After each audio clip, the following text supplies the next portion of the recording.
parce que, comme les témoignages de nous, tous ceux qui m'ont précédé l'ont fait comprendre, il n'y a rien de plus important sur cette terre que de donner sa vie au Seigneur. Comme vous les avez suivis, ils ont vécu, ils ont fait des choses, mais il n'y a rien de plus important que de donner sa vie au Seigneur. Je me présente, je suis le pasteur Bailon Kabunda, je suis le grand frère de Maman Meti. Je suis sous-directeur à CEP Congo, une filiale de Total. Mais croyez-moi, tout ça, c'est rien du tout à côté de connaître le Seigneur et de servir le Seigneur. Nous avons la grâce d'être dans une famille qui aujourd'hui est très proche du pouvoir, mais tout cela, ça n'a aucune importance à côté de ce que je fais ici. Je préfère être avec vous ici en train de vous parler de Jésus que d'être là-bas, là où je pouvais être. Le plus important, c'est ce que nous faisons ici. Ici, ce que nous faisons là maintenant. Il n'y a rien sur cette terre qui est plus important que ce que nous faisons ici. C'est-à-dire partager sur l'amour de Dieu, partager sur le sacrifice que Dieu a accepté de faire en livrant son Fils pour que nous soyons achetés, sauvés, délivrés de nos péchés. Comme l'ont dit mes bien-aimés avant, moi aussi j'ai tout vécu. Je crois que j'ai tout vécu. Moi j'ai fumé le chanvre, j'ai fumé l'essence à 8 ans. Même pas le chanvre. J'ai fumé l'essence. Beaucoup de gens ne savent pas qu'on peut fumer l'essence comme on fume le chanvre, la drogue. Moi, je vous parle, j'ai fumé l'essence à 8 ans, à Butembo, au Kivu. J'ai fumé le chanvre à 10 ans, à Likasi, au Katanga. Donc, je peux dire que j'ai tout vécu. Je connais tout. Mais après, la grâce de Dieu est venue nous prendre. À l'occasion de la mort de nos parents, nous avons perdu nos parents. Nous avons perdu notre père. Moi, j'avais 19 ans, je crois. Mehdi devait avoir 15 ans. Et puis nous avons perdu notre mère quelques années après. On a commencé à vivoter. On mangeait un Thompson à 6. Un Thompson. On le coupait en 6 tranches. On appelait ça tartine. Chacun, comme on était à 6, chacun prenait un morceau du Thompson. Mais Dieu a utilisé tout ça pour nous amener à le connaître. Moi, je n'aime pas parler de prier. Prier, c'est superficiel. Je n'aime même plus parler d'être chrétien. Être chrétien, c'est superficiel. J'aime parler d'être un enfant de Dieu. Il ne faut pas être un chrétien. Jésus n'est pas venu mourir pour faire de quelqu'un un chrétien. Jésus n'est pas venu appeler. Nous n'organisons pas cet après-midi ce dîner pour que tu deviennes un chrétien. Sûrement que tu es déjà chrétien. On t'a baptisé, on t'a déjà donné un nom de Jean, un nom de Matthieu qui est dans la Bible. Non, nous sommes venus t'appeler à devenir un enfant de Dieu. Parce que Jésus n'est pas venu faire de nous des chrétiens. Être chrétien, c'est superficiel, c'est un amalgame, c'est un panier de crabes. Mais Jésus est venu faire de nous des fils et des filles de Dieu. Bananzambe. Jésus, il est venu faire de nous des enfants de Dieu. Parce que Dieu veut avoir sur cette terre des hommes et des femmes qu'on appelle ses enfants. C'est ça que Jésus... Si on dit que Jésus a souffert à la croix, c'est pas pour que quelqu'un dise Nazar chrétien, je suis chrétien. Non, c'est superficiel. Jésus, un enfant de Dieu, le Fils unique de Dieu, ne peut pas venir mourir pour que tu deviennes un bon petit chrétien là du dimanche. Non, c'est trop léger. C'est comme, je sais pas comment quelle comparaison faire. Non. Quand tu regardes le prix que Dieu a payé pour toi, quand tu regardes le prix, le sacrifice que Dieu a fait en livrant son Fils pour toi, ce n'est pas juste pour que tu deviennes un chrétien du dimanche, un bon dimanche, ou bien à la Pâque, ou bien à la Noël. Non, c'est ridicule. C'est même vraiment ridicule. J'ai envie même de dire, c'est insultant vis-à-vis de Dieu. Mais quand tu regardes le sacrifice que Dieu a fait en livrant son Fils, ça dit que Dieu attend de toi quelque chose de comparable à ce qu'il a fait. C'est-à-dire une vie qui s'offre à lui aussi. Une vie qu'on offre à Dieu. Une vie que tu offres à Dieu. Pas juste prier, pas juste faire des prières, non. Mais devenir une offrande à Dieu. Devenir une vie qui est offerte à Dieu. Et ça, malheureusement, beaucoup d'entre nous qui nous disons chrétiens, nous sommes très loin de ça.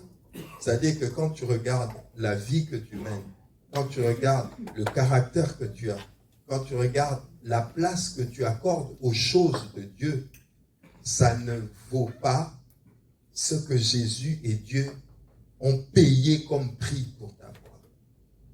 Si aujourd'hui, tu vas dans un magasin, tu achètes un vêtement, mettons, de 1000 €, et dès le premier lavage, il se déteint. Je pense que tu vas rentrer chez le vendeur pour le fâcher. Il va dire, non, mais comment une marchandise un vêtement de 1000 € peut se déteindre au premier lavage? C'est ce que beaucoup offrent aujourd'hui à Dieu. Une vie qui n'est pas digne du prix que lui a payé pour eux. Une vie qui n'est pas digne. Et si nous nous permettons d'organiser ce genre de dîner, ce n'est pas juste de dire, il y a baillé sur le nom, c'est pour te dire, te rappeler le prix que Dieu a payé pour que toi et moi, nous soyons sauvés, que nous ayons la vie éternelle et que nous devenions des fils et des filles de Dieu. Moi, je n'aime plus beaucoup parler des chrétiens.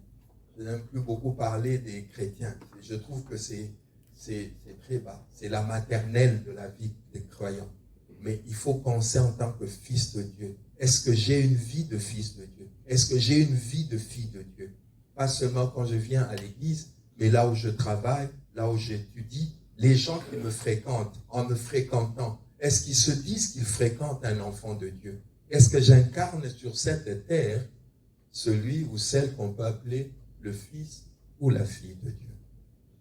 C'est ça qui est important, c'est ça qui est crucial, et c'est la meilleure manière de dire merci à Dieu d'avoir sacrifié son Fils à la croix pour toi et pour moi. C'est pour ça que Jésus est venu. C'est pour ça. Il est écrit dans l'Apocalypse que les anges le louent en disant « Tu es digne de prendre le livre et d'en rompre les sceaux, car tu as été immolé et tu as racheté pour Dieu. » On dit « tu as racheté pour Dieu », c'est-à-dire celui qui dit que Jésus est mon Seigneur ou mon Sauveur, c'est un homme et une femme qui a été racheté pour Dieu. C'est-à-dire Jésus le prend et dit « Dieu, je t'offre cette personne, je t'offre cette femme, je t'offre cet homme. » Et donc c'est une personne, homme ou femme, dont toute la vie devient une offrande à Dieu. Pas seulement le jour de la prière, mais constamment, tu deviens une offrande à Dieu. Tu deviens une offrande à Dieu. Auprès de tes amis, auprès de ton épouse, auprès de ton époux, auprès de tes enfants, auprès de tes parents. Dans toutes les circonstances, tu deviens quelqu'un qui a été offert à Dieu. Les anges disent, tu as été immolé et tu as racheté pour Dieu. C'est ça les véritables chrétiens, les véritables croyants, les véritables enfants de Dieu. Et croyez-moi, le monde en a besoin. Le monde en a besoin. Si le monde est dans l'état dans lequel vous le voyez là, c'est parce qu'il y a de moins en moins des gens qui sont offerts à Dieu et qui vivons comme nous ne vivons pas suffisamment comme enfants de Dieu. Alors le mal a tout le temps. Edmund Burke a dit ceci: la seule raison pour laquelle le mal triomphe, c'est que les bonnes personnes ne fassent rien.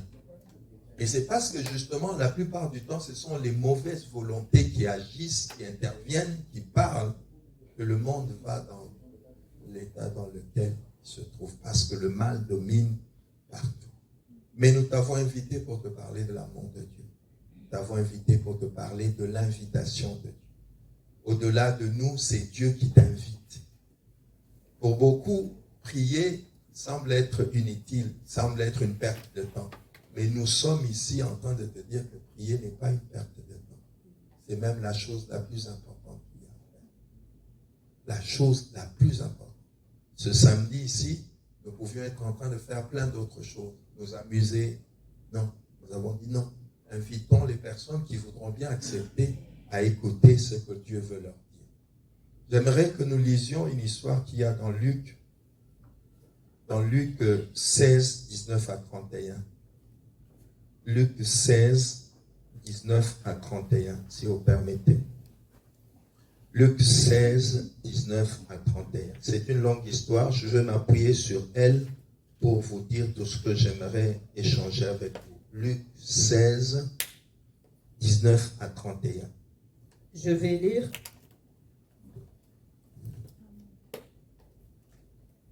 Il y avait un homme riche qui était vêtu de pourpre et de fin lin et qui chaque jour menait joyeuse et brillante vie. Un pauvre nommé Lazare était couché à sa porte, couvert d'ulcères, et désireux de se rassasier des miettes qui tombaient de la table du riche, et même les chiens venaient encore lécher ses ulcères. Le pauvre mourut et il fut porté par les anges dans le sein d'Abraham. Le riche mourut aussi et il fut enseveli.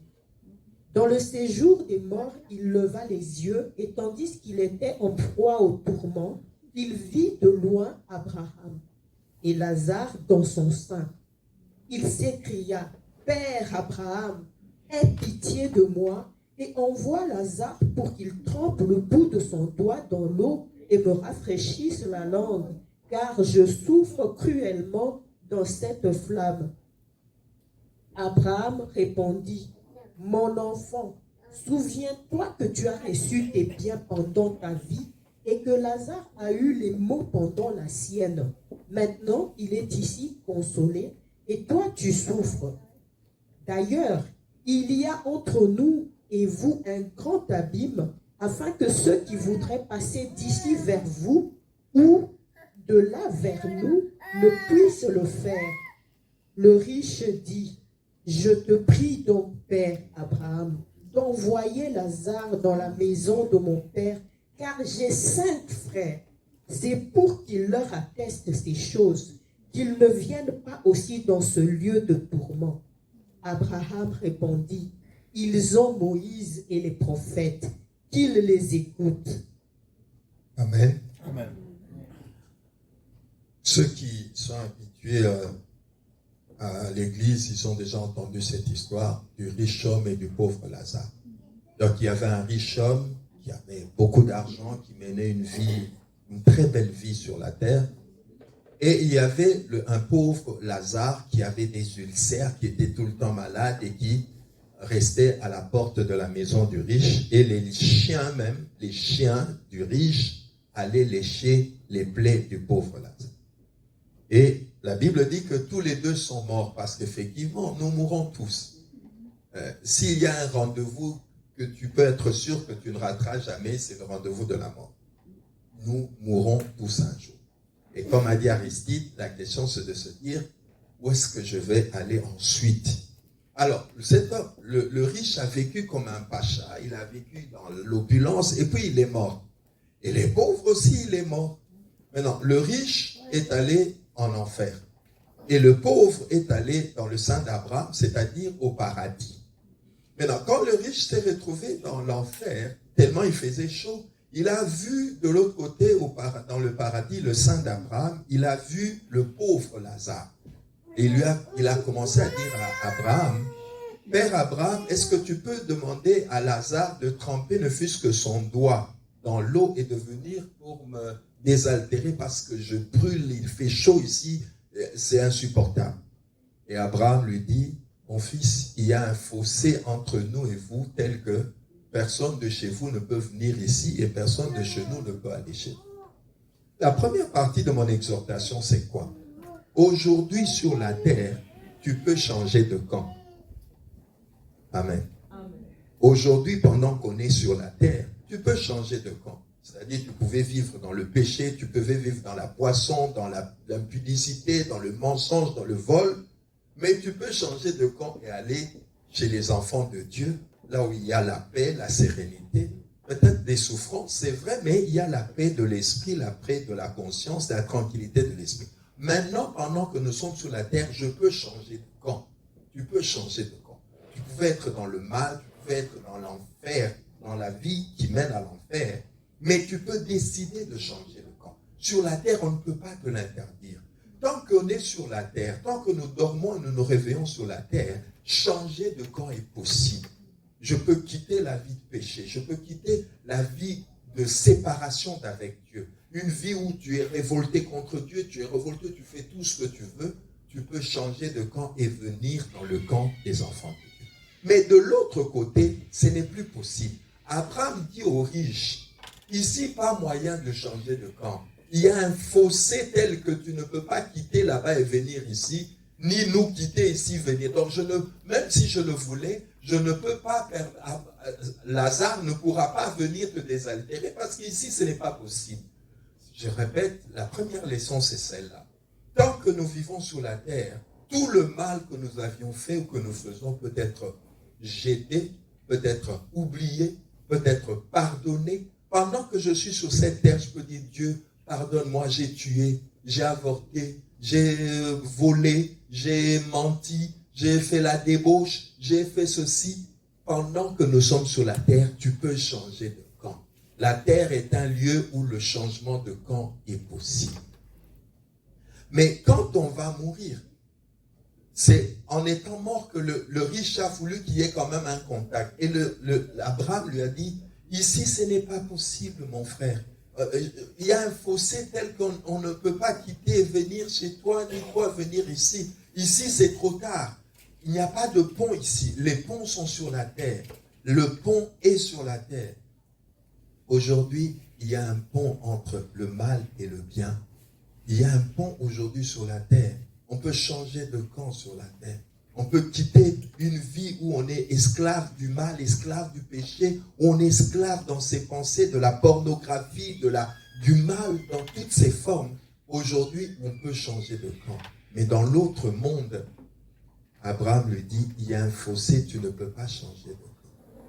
La deuxième leçon que je voudrais te dire, toi qui es ici ce matin, cet après-midi, tu peux refuser de prier aujourd'hui sur la terre, mais tu prieras un jour. Tôt ou tard, tu prieras. C'est-à-dire que les gens qui vous disent, ah, moi je suis athée, je ne crois pas en Dieu, c'est de la blague. Un jour, il priera, mais ça sera trop tard. Parce que Lazare, le riche homme, ne priait pas sur la terre. Sur la terre, c'est l'argent. Sur la terre, c'est les Rolls. Sur la terre, c'est le luxe. Sur la terre, c'est les biens de la terre. Il ne voyait pas pourquoi prier. Mais quand il est mort, il a prié. Parce que quand il dit, Père Lazare, dis à Père Abraham, dis à Lazare de mettre même ne fût-ce qu'un doigt dans l'eau et venir me désaltérer. C'était une prière. Mais il est allé faire la prière là où on ne prie plus. Il est allé prier là où on ne prie plus. Maintenant, ici, tu peux prier. Tu peux dire, Dieu, pardonne-moi. Maintenant, tu peux prier. Tu peux dire, Dieu, aie pitié de moi. Ici, sur la terre, tu peux prier. Je suis en train de dire à quelqu'un, deuxième leçon. Même si tu refuses de prier ici, mais un jour, tu prieras. Tu prieras. Mais malheureusement, on te propose de prier maintenant, ici. Parce que ici, tu peux être entendu et exaucé. Mais de l'autre côté, tu prieras sans être exaucé. Ça sera plus possible d'être exaucé. Donc c'est maintenant. C'est pour ça que la Bible dit, pendant qu'il est encore jour, venez vers Dieu. C'est aujourd'hui le jour du salut. C'est maintenant le moment favorable. Pendant que nous sommes sur la terre, Dieu nous donne l'opportunité de prier et d'être entendu, d'être pardonné, d'être justifié, d'être sauvé. Mais de l'autre côté, tu vas prier, mais ça ne sera plus possible d'être entendu. Il a d'abord prié en disant qu'on désaltère sa gorge parce qu'il brûlait. Ensuite, il a prié à la fin. Il a dit à Abraham, est-ce que tu peux envoyer des gens dans ma famille sur la terre? C'est-à-dire qu'il s'est souvenu qu'il était aussi avec des frères, des amis qui marchaient mal comme lui. Il s'est rappelé qu'il avait aussi une famille qui vivait mal comme lui, des amis qu'il fréquentait qui étaient dans les mauvaises choses comme lui. Maintenant, avec le remords là-bas, en voyant comment ça finit mal, de mal vivre sur la terre, il dit à Abraham, envoie quelqu'un sur la terre, allez prévenir mes frères pour qu'ils changent de vie. Abraham lui dit non. Même si quelqu'un ressuscité d'entre les morts, ils ne vont pas se convertir. Qu'ils écoutent les gens qui prêchent là-bas. Alors écoute-moi bien ce soir. Tu vois, tel que je te parle là, je suis là, celui qu'Abraham a envoyé pour te parler. Tel que je te parle là, c'est Abraham qui m'a envoyé te parler. N'attends pas d'aller là-bas commencer à dire, Abraham, écoute, envoie des gens. C'est moi qu'on a envoyé ce samedi 21 février 2026. Je vous raconte une histoire. Un jour, un homme appelle la mort. Il dit, mort, viens. Toi, tu aimes bien surprendre les gens. Je connais tes jeux. Moi, j'aimerais qu'on se mette d'accord, toi et moi. Avant de venir me prendre, préviens-moi. La mort, il dit à la mort, avant de venir me prendre, moi, je n'aime pas que tu me fasses tes bêtises là de surprendre les gens. Préviens-moi avant de venir. D'accord? La mort dit, je suis d'accord, je vais te prévenir. Et puis, les années passent, les années passent, les années passent, les années passent. Un jour, le monsieur est déjà devenu vieux, il entend la porte qu'on toque. Il ouvre la porte comme ça, c'était la mort. La mort dit, écoute, je suis venu te chercher, qu'on parte. Il dit, tu vois, la mort, voilà, tu es toujours comme ça. Et pourtant, on sait bien entendu que tu dois me prévenir. Voilà, tu me surprends encore, tu viens brusquement comme ça. Qu'est-ce qu'on s'était dit? La mort dit, mais je te surprends. Il dit, oui, mais tu m'as surpris. Pourtant, tu étais tombé d'accord que tu me préviendras avant de venir. La mort lui dit, mais c'est toi qui n'es pas sérieux. Après qu'on ait parlé, on s'est mis d'accord que je dois te prévenir. Ton ami intime, n'est-ce pas qu'il était mort? C'est moi qui t'ai prévenu. N'est-ce pas que quelque temps après, ta mère est morte? Mais c'est moi qui te prévenais. Quelque temps après, ton papa est mort. Mais c'est moi qui te prévenais. Ton collègue avec qui tu travaillais souvent, il est mort un jour. Mais c'était moi qui t'avais prévenu. Tu voulais que je te prévienne comment? Tu voulais que je te prévienne comment? Ton ami intime, il est mort. C'est moi qui te prévenais. Tu as vu, tu marchais avec lui, il est mort. Je t'ai prévenu. Tu voulais que je te prévienne comment?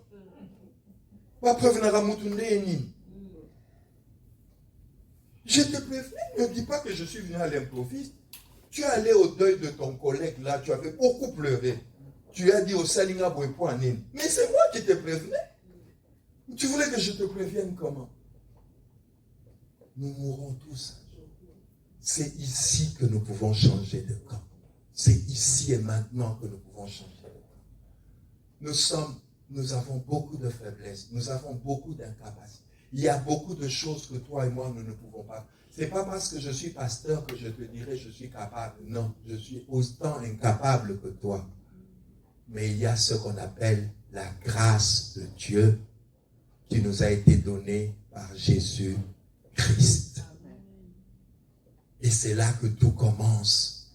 C'est là que tout commence. La grâce de Dieu qui t'est offerte en Jésus-Christ.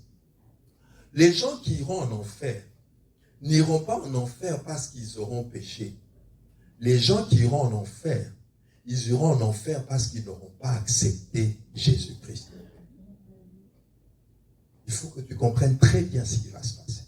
Parce que la Bible dit, il n'y a pas de différence. Tous ont péché et sont privés de la grâce de Dieu, de la gloire de Dieu. C'est-à-dire que ce qui va faire entrer quelqu'un au paradis, ce n'est pas lui, c'est son attachement à Jésus. C'est le fait de dire, je te donne ma vie, dirige ma vie. Montre-moi le mal que je fais pour que je me répande. Montre-moi le bien que je fais pour que je m'encourage dans ce bien. Le salut est en Jésus-Christ. Et nous qui sommes sur la terre, la Bible dit, le monde entier est sous la puissance de Satan.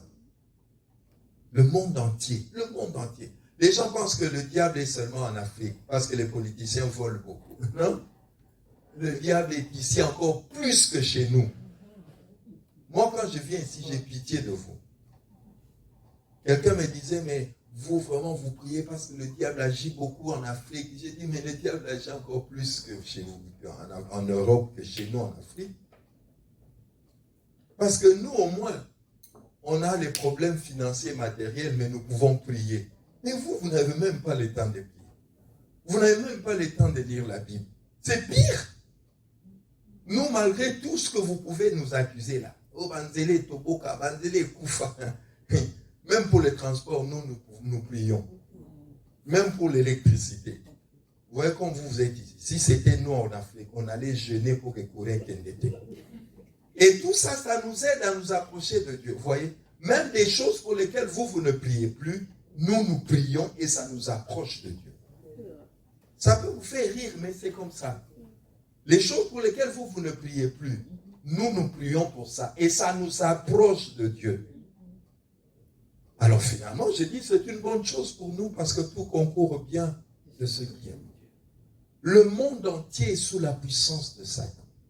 Le monde est comme une prison à ciel ouvert. Les gens croient qu'ils sont libres, mais il n'y a plus de liberté. Nous sommes esclaves, On n'a plus le temps de Dieu. On n'a plus le temps de chercher Dieu. On n'a plus le temps de trouver Dieu. Tout le temps est passé dans des choses complètement matérielles. On est devenu matérialiste. Tout notre temps est consommé dans des choses d'ici-bas, comme le riche. Et c'est là-bas qu'il va maintenant penser à prier. C'est devant Dieu maintenant qu'il va penser à vouloir prier. Il pourra prier, mais ça sera trop tard. C'est ici, c'est maintenant le jour favorable. C'est maintenant sur la terre le temps favorable. C'est tellement sur la terre que le temps est favorable que même Dieu, pour nous sauver, a dû venir sur la terre. Il n'y a pas de salut au ciel, apparemment. Apparemment, pour être sauvé, il faut faire les choses sur la terre. C'est pour ça que même le Fils de Dieu, pour te sauver, pour me sauver, il est venu sur la terre. Donc on dirait qu'il faut aussi la naawa. Il faut régler les choses ici sur la terre. Il faut régler les choses ici sur la terre pour mourir en paix avec Dieu.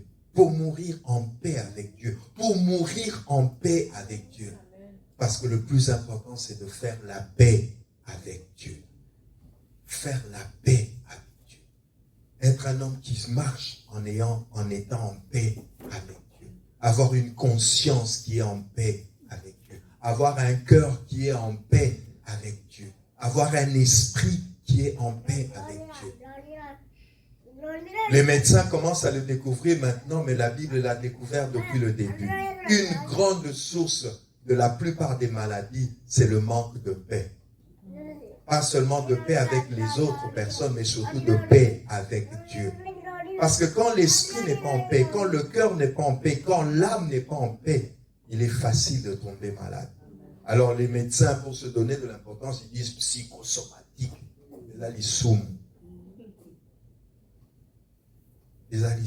Parce que c'est souvent le péché qui fait voler la paix, qui nous vole la paix.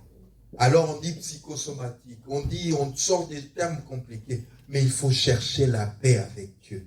Et cette paix, nous l'avons avec Jésus, le prince de la paix. C'est pour ça, dans Jean 3, verset 16, la Bible dit, Dieu a tant aimé. Moi, quand je lis ce verset, je n'aime pas dire le monde, j'aime toujours mettre mon nom.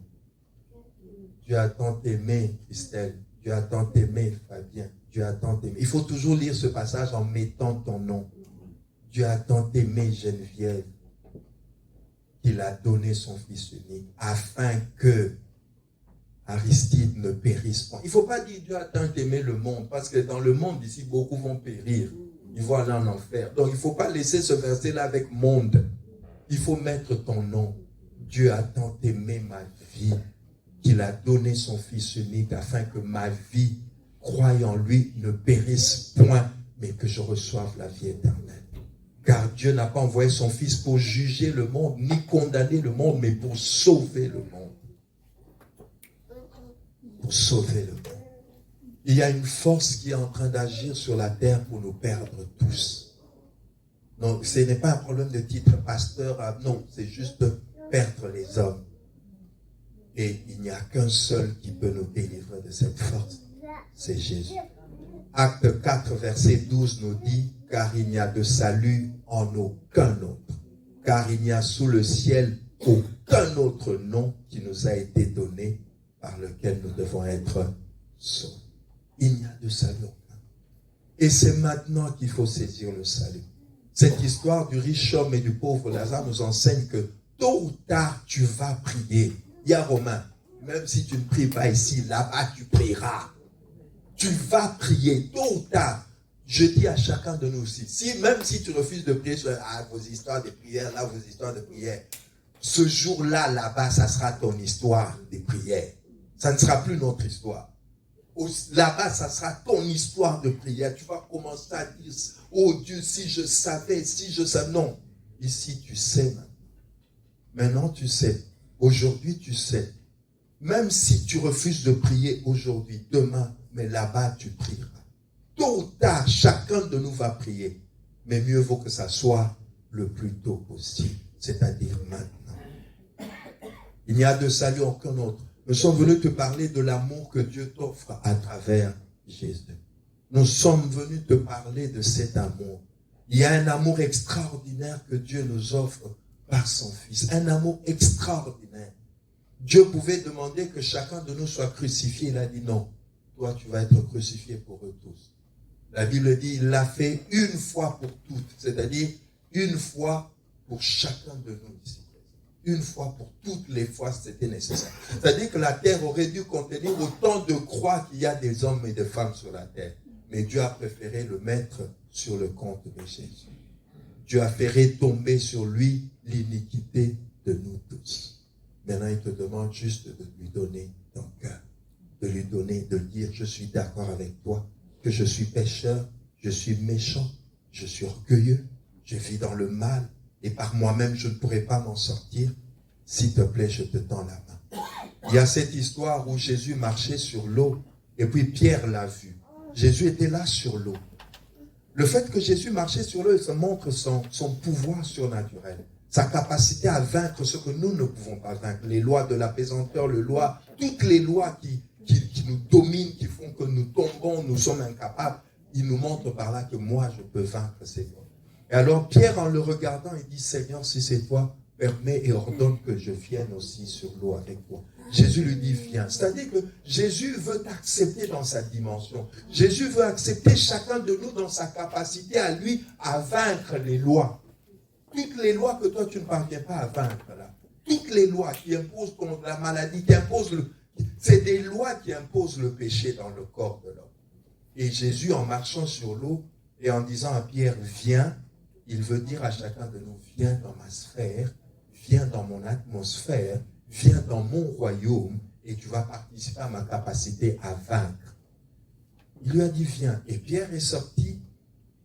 Et pendant que Pierre sortait, il a commencé à douter, il a commencé à s'enfoncer. La loi a repris le dessus sur Pierre parce qu'il a cessé de fixer son regard et de croire.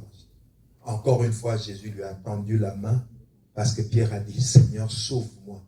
Jésus lui a tendu la main, l'a tiré de l'eau et tous les deux ont marché sur l'eau, ils sont rentrés dans le bain. Et Jésus lui avait dit entre-temps, pourquoi tu doutais, homme de peu de foi. Cet après-midi, Jésus te tend la main. Il peut aussi te faire sortir de tout ce que tu ne parviens pas. Tu es peut-être noyé dans le péché, dans la boisson, dans l'alcool, dans les cigarettes, peut-être même dans la maladie. Jésus sauve de tout. Il est sauveur. Il est Seigneur et Sauveur. Peut-être tu te noies dans des choses, tu te noies dans le désespoir. Peut-être tu ne vois pas par où tu peux t'en sortir. Jésus te tend la main. Il te tend la main et il peut te faire sortir de là. Il n'y a pas que ce que nous voyons. Il y a un combat invisible qui se passe. Et dans ce combat-là, seul Jésus peut t'en faire sortir. Seul Jésus peut t'en faire sortir. Il n'y a pas que le monde matériel. J'ai été amené un jour à expérimenter l'existence du monde spirituel d'une manière incroyable. Nous avions une sœur, que Mehdi connaît d'ailleurs, qui était entrée dans le coma parce qu'on voulait la sacrifier. Et nous sommes allés avec mon ami, le pasteur Amos Mbayo, et un de nos frères que nous encadrions. Nous sommes allés dans une maison à quelques mètres de l'hôpital. Et j'ai demandé que nous puissions prier pour cette sœur-là. Et pendant que nous avions commencé à prier, j'avais laissé le frère conduire la prière. Quand il a commencé à prier, conduire la prière, moi j'ai vu, Dieu a permis que je voie, comme dans une salle de cinéma, comment les démons étaient autour du lit de la fille, en train de l'envoûter pour qu'elle meure. Et j'ai arraché la prière, la conduite de la prière au frère. Il a été surpris. J'ai dit tout d'un coup, nous allons prier parce que je vois des démons qui entourent la sœur en train de l'envoûter pour qu'elle meure. Et pendant qu'on priait, je voyais comment les démons étaient jetés par des mains invisibles. Je ne voyais pas les mains, je voyais juste les démons portés par des mains invisibles, jetés contre les murs s'ouvraient, les murs se refermaient quand les démons sortent. Et j'ai vu après des anges descendre, chasser les démons. J'ai vu ensuite qu'il y avait un démon qui était resté sur le lit de l'hôpital parce que la sœur, entre-temps, elle ne sortait pas du coma. J'ai vu comme si des mains invisibles poussaient le lit et il y avait un démon caché. J'ai dit, prions parce qu'il y a un démon qui était resté sur le lit en train d'envoûter la sœur. Pendant qu'on priait au nom de Jésus, le sol s'est ouvert, le démon s'est engouffré et le sol se referme. Et au moment où le dernier démon entrait dans le sol se renfermait, la sœur sortait du coma. Je leur ai dit, remercions Dieu parce que la sœur est sortie du corps. Alors qu'on disait, merci Seigneur parce que tu as délivré notre sœur, une sœur que nous avions envoyée visiter la famille et revenir nous donner des nouvelles, entre pour nous dire, elle est sortie du corps. Exactement comme je voyais. Et ce jour-là, j'ai compris que plus que jamais, j'ai réalisé combien le monde spirituel existe.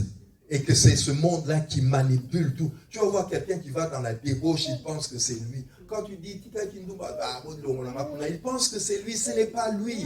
Il est un jouet, il est une marionnette. Tout le mal que la plupart des gens nous faisons, nous ne sommes que des marionnettes. Nous ne réalisons pas les réalités spirituelles qui agissent dans ce monde. Et pour sortir et être arrachés de cette puissance des ténèbres, la Bible dit dans 1 Jean 5, verset 19, nous savons que nous sommes de Dieu, mais le monde entier est sous la puissance de Satan. Moi, j'étais un jour chez moi à la maison. J'ai vu Selemani Moja entrer. Parce que j'habite à ma tête. Selemani Moja était le bras droit des Dingwe. C'est lui qui tenait ses fétiches. Un jour, j'étais chez moi à la maison, Selemani Moja entre. Parce que j'habite ma tête jusqu'aujourd'hui. Selemani Moja vient. Avant qu'il vienne, un monsieur est venu me voir pour dire Selemani Moja aliabwa kabakisi. Est-ce que vous avez prêt à boyambaye? Parce que tous les qui n'avaient l'église me sous babangi baboui. J'ai dit non, problème t'es aïe. Je le voyais qu'à la télé. Et ce jour-là, c'est la première fois que je l'ai vu comme ça. Ils sont entrés. Selemani Moja est venu. Il avait un sac, il a sorti, il y avait des ossements humains. Des parfums magiques, des livres magiques, des vieux tissus. Oh, oui, mais toi, tu dois d'abord recevoir le Seigneur. Il s'est agenouillé. On a brûlé ces histoires-là, on les a brûlées. On a prié pour. Et je lui ai dit, au monde de l'Okoto Tumbio, ceux qui savent qui s'y a un jeu, problème est athée. Et ceux qui savent qui s'y a mis 8 mois pas, ils ont un akati. Kangamana biso, or, lui, dans sa tête, son idée, c'était juste que nous, on l'aide à brûler les fétiches et qu'il continue sa vie. Moins d'un mois après, Selemani Moja est mort. Parce qu'il ne voulait plus. Dès qu'on a brûlé les histoires, on a prié, il est parti, on le cherchait, il ne venait plus. Mais moins d'un mois après, il est mort. Le monde spirituel existe. Il agit d'une manière sournoise et insidieuse. Tout ce que vous voyez aujourd'hui ici qui se passe, les guerres, les homosexualités, c'est des réalités spirituelles. Tout ce que vous voyez autour de vous, le mal qui augmente là, c'est pas humain. L'homme n'est pas capable de créer le mal. Il le subit. Il n'est qu'une marionnette du mal. Et le seul qui peut nous délivrer, comme le dit 1 Jean 5, 19, nous savons que nous sommes de Dieu, mais le monde entier est sous la puissance de Dieu. Ce que je dis encore une fois, c'est que pendant qu'on est sur la terre, tu peux quitter le monde entier qui est sous la puissance du diable Hein, mon frère? Pendant que tu es sur la terre, tu peux quitter le monde qui est sous la puissance du diable et passer à appartenir à Dieu. C'est ici que ça se décide. C'est ici et maintenant que ça se décide. Pendant que tu es sur la terre, tu peux changer de camp par la grâce et la miséricorde de Dieu. Tu peux donner ta vie à Christ et changer de camp. Pas pour un moment de prière, un dimanche au culte, non. Toute ta vie la donner à Dieu pendant que nous sommes sur cette terre. Et le seul qui peut t'aider à changer de camp définitivement, c'est Jésus-Christ. Parce qu'il est écrit dans 1 Jean 3, le Fils de Dieu apparut pour détruire les œuvres. Il est venu détruire les œuvres. Jésus est mort à la croix pour détruire. Il a dépouillé les puissances, dépouillé les dominations, dépouillé les autorités. Il est venu libérer les captifs. Et quand quelqu'un fait ce pas vers lui en lui disant « Je te donne ma vie », Jésus l'arrache de la puissance de sa vie. Nous étions tous dans le mal. Moi, je vous dis, j'ai fumé l'essence à 8 ans. J'ai fumé le chanvre à 10 ans. Je suis entré dans les maisons des féticheurs. On nous a fait des fétiches. Mais quand Jésus vient dans ta vie, il arrête toutes ces choses. Parce qu'il en a le pouvoir. Tout pouvoir lui a été donné dans les cieux et sur la terre. Il est le roi des rois et le Seigneur des seigneurs. Et Jésus peut te tendre la main comme à Pierre et t'arracher de tout esprit malveillant. Comme ils l'ont dit avant moi, nous n'avons pas le pouvoir d'échapper au mal. Le seul qui peut donner à ton cœur, à ton esprit, à ta conscience, la grâce de quitter le mal, c'est Jésus-Christ de Nazareth. Et nous avons organisé cet après-midi ce dîner pour te proposer, pour te rappeler, si tu, peut-être tu priais, mais superficiellement, croyez-moi, il n'y a pas de place à être superficiel. Je dis souvent aux parents, spirituellement, il n'y a pas d'âge. Spirituellement, il n'y a pas d'âge. C'est-à-dire que si le diable peut ensorceler un bébé, il ne va pas se priver. C'est pour ça qu'on a parlé de l'histoire d'Einstein. On parle de quoi là? C'est les vieux, des millionnaires, des milliardaires qui violent les petites filles, qui violent les petits garçons. Le diable n'a pas de scrupules. Spirituellement, l'âge n'existe pas. S'il faut violer un bébé, il va violer un bébé. S'il faut violer une fille de 2 ans, il va pousser à violer une fille de 2 ans. Spirituellement, il n'y a pas d'âge. Il n'y en a pas. C'est pour ça, en tant que parent, un parent véritable, éveillé, doit veiller. Il doit d'abord tellement donner sa propre vie pour être une protection pour ses enfants. Quand Marie est entrée dans la maison d'Élisabeth et que Marie a salué Élisabeth, Élisabeth a découvert que Marie était la mère du Seigneur par ce qui s'est passé dans le bébé qui était dans son ventre. Elle a dit, dès que j'ai entendu ta salutation, mon enfant a tressailli de joie. De la même manière que le Saint-Esprit peut toucher un bébé dans le ventre d'Élisabeth pour le remplir du Saint-Esprit, de la même manière, les démons, les esprits méchants peuvent corrompre un bébé, corrompre une jeune fille, corrompre un jeune garçon. Imagine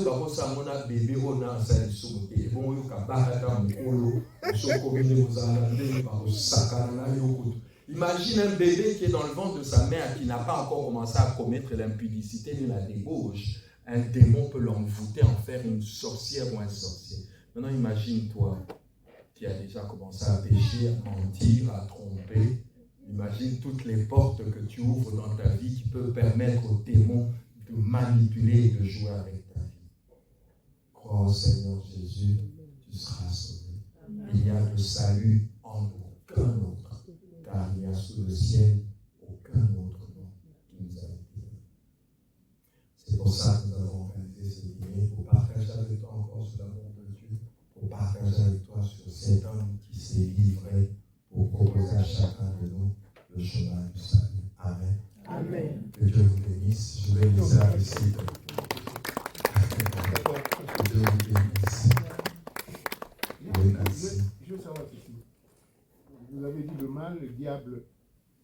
Dans le monde où je suis là, on connaît les sorciers. Celui-là, il est sorcier. Mais c'est un diable. Il n'est pas diable. Le sorcier lui-même est une victime. Moi, tel que je connais les choses de Dieu aujourd'hui, j'ai pitié du sorcier. Parce que tout le mal qu'il va faire va retomber sur lui.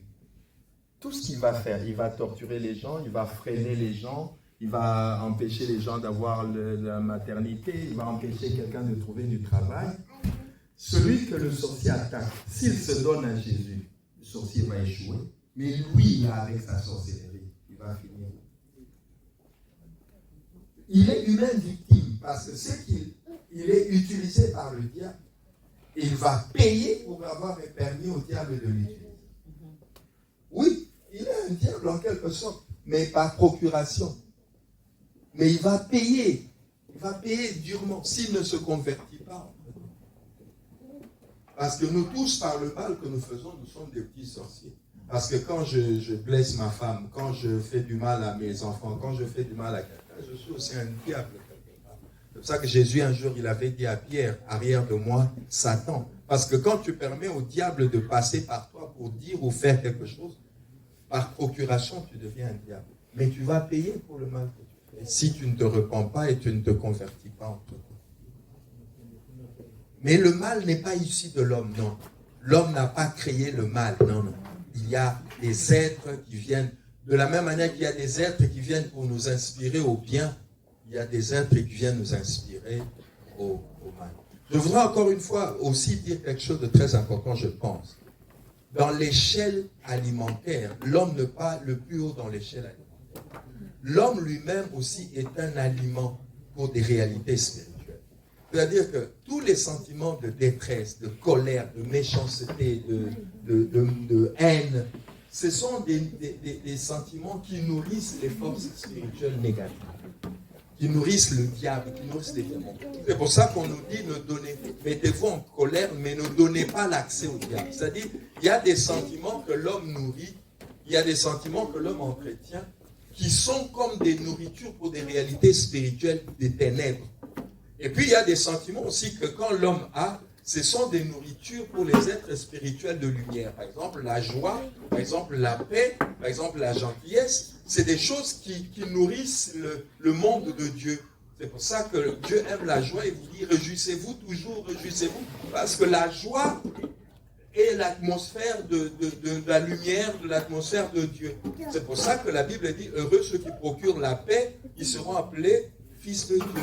Donc, il y a dans l'être humain, il y a des sentiments qui nourrissent soit le monde du mal, soit le monde du bien. C'est pour ça que les agents de Satan sur la terre, ils aiment provoquer le mal. Ils aiment être derrière les guerres.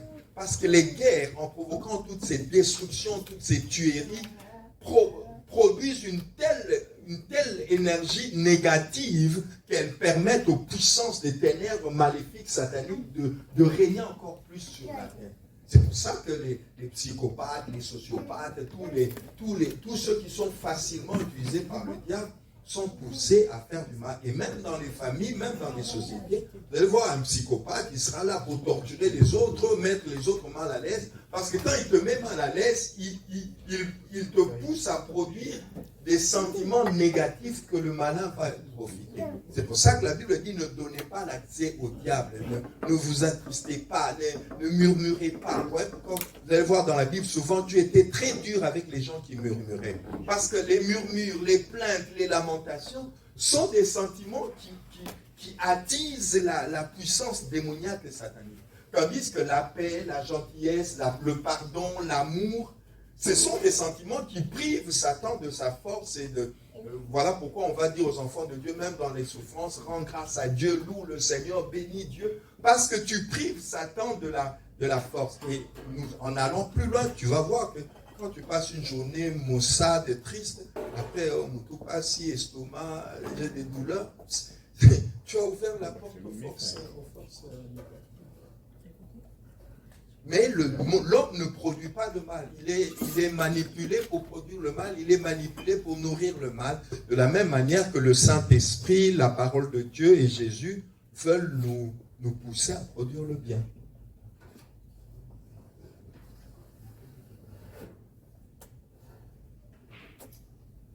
Je ne sais pas s'il y a une autre question.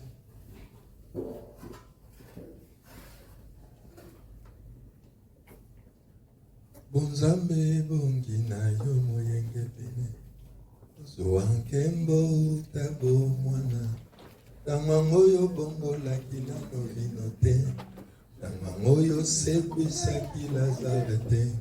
Soki pe osale linga bikamwae. Atoboyi na loba mote mezoboya. Soki na lobi na boma mote mamoto. Suka suka na tatola pona swa kimia. Papa Aristide, s'il n'y a pas de questions, je te passe le micro. Que Dieu vous bénisse, que Dieu soit avec vous. Amen. Est-ce qu'il y a-t-il quelqu'un qui est béni? Est-ce qu'il y a-t-il quelqu'un qui est béni? Alors si tu es béni, acclame encore pour le Seigneur. Tu n'acclames pas le pasteur, acclame pour le Seigneur. Amen. Je n'ai pas beaucoup de commentaires à faire. Vous avez entendu la parole de Dieu. Dieu a voulu nous parler, nous tous, ce soir. Amen. Nous allons juste faire une petite prière. J'aimerais qu'avant de faire cette prière, pendant une minute, essayez de t'interroger. Regarde un peu ta marche. Regarde un peu comment tu marches sur la terre. En plus que le pasteur nous a parlé de la part du Seigneur. Est-ce que quelque part, si tu te retrouves bien-aimé, c'est le temps peut-être que Dieu a voulu que tu puisses réparer avec le Seigneur. Amen. Peut-être que si tu es là, tu n'as pas encore donné ta vie au Seigneur. Je ne te dirai pas de venir te tenir debout. Mais au plus profond de ton cœur, tu prendras juste ta main, tu poses sur ton cœur. Amen. Amen. Tu dis simplement à Dieu, j'aurais dit à Dieu, j'étais pécheur, j'étais loin, je ne te connaissais pas. J'ai mené ma vie comme je voulais. Aujourd'hui, je t'ai entendu. Je t'accepte comme mon Seigneur et Sauveur. Amen. Amen. Est-ce qu'on peut prier? Seigneur notre Dieu, nous te venons disons encore merci pour ce moment. Merci pour ce soir. Merci Seigneur pour le privilège. Oui, nous sommes privilégiés de se tenir ce soir en ce lieu. C'est parce que toi tu as voulu, tu voulais et que tu savais Seigneur qu'on allait avoir Seigneur ce moment. Voilà pourquoi ce soir Père, devant ta présence, nous nous présentons Seigneur. Merci pour ta grâce, merci pour ce moment. Parce que plusieurs dans ce monde, Seigneur, ont voulu avoir l'opportunité. Plusieurs dans ce monde n'ont pas eu l'occasion ni l'opportunité d'entendre ce message. Mais nous, il a plu en toi par ta grâce de permettre que moi et mon frère, ma soeur, ce soir se présenter devant toi, Seigneur. Nous reconnaissons que nous ne sommes pas dignes. Nous reconnaissons d'autres fois, nous avons mené notre vie comme nous voulons. Nous reconnaissons, Seigneur, Père, d'autres fois, Seigneur, nous avons suivi les passions de ce monde, les choses de ce monde qui n'a point de valeur. Seigneur, parfois dans la souffrance, nous avons dû suivre le chemin, Père, qui ne te glorifie pas. À cause parfois des situations de ce monde, des avantages terrestres, Seigneur, nous nous sommes donnés à des choses qui ne te glorifient pas. Mais à cet instant présent, Seigneur, nous avons pris conscience. À cet instant présent, moi et mon frère, nous nous sommes présentés devant toi. Non pas devant le pasteur, mais devant toi. Parce que nous reconnaissons sans toi, nous ne sommes rien. Nous reconnaissons sans toi, notre vie n'a point de sens. Alors à cet instant présent, toi seul, Saint-Esprit, tu as la possibilité, la capacité de toucher, de changer. Mon frère peut-être s'est présenté ce soir. Peut-être qu'il n'a jamais donné sa vie. Ce n'est pas par le pasteur, mais à travers cette parole qu'il a entendue. Saint-Esprit de Dieu, de la même manière, tu m'as ramassé. De la même manière, tu as ramassé le pasteur. De la même manière, tu nous as pris quelque part, Seigneur. Mon frère, ce soir, est venu pour te chercher. Il n'est pas venu parce qu'on a organisé ce dîner, mais il est venu pour te chercher. Voilà pourquoi le moment est propice, Seigneur, de toucher, de parler à son cœur. Seigneur, je sais que ta parole déclare comme ce fils prodigue. Il était loin de toi. Il a demandé l'héritage avant le temps. Mais la Bible déclare quand il a reçu cet héritage, il est allé loin de son père. Il a commencé à souffrir. Il a dû lapider tout cet argent, tout le bien qu'il avait parce qu'il ne connaissait pas la valeur. Mais un jour, lorsqu'il souffrait, il a résolu dans son cœur auprès de mon père. Même les serviteurs ne peuvent avoir de quoi manger. Mais ici,